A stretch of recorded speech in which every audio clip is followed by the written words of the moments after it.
Worksheet 9.3b, I'm going to look at numbers 10 and 11 on this, where we're given the functions f of x, g of x, and h of x, and we're asked to perform each operation.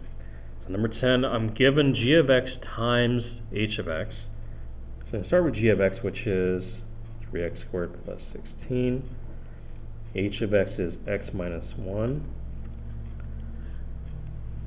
And really, I'm just foiling on this one. So I'm going to do 3x squared times x first, which is 3x to the third. 3x squared times negative 1 is minus 3x squared. 16 times x is positive 16x. Then 16 times negative 1 on the end is negative 16.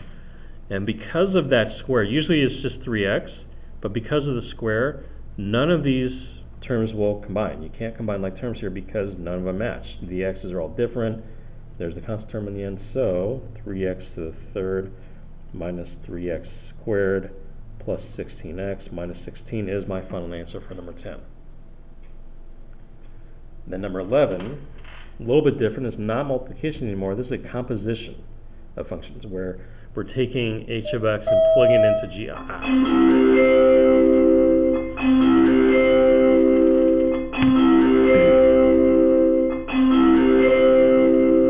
Whatever, Bell.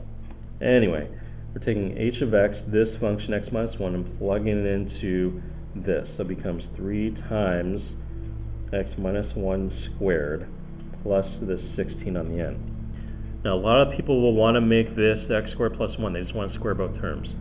But remember that what you're doing there is you're actually taking x minus 1 times x minus 1. So I'm going to keep the 3, but now to FOIL this, it's going to give me x squared minus 1x. So I'm going to write it over here also. Minus 1x plus 1 if you multiply this out properly. Combine like terms, that gives me minus 2x plus 1 plus the 16. Now I have to distribute the 3 through the whole thing. So it becomes 3x squared minus 6x plus 3 plus 16.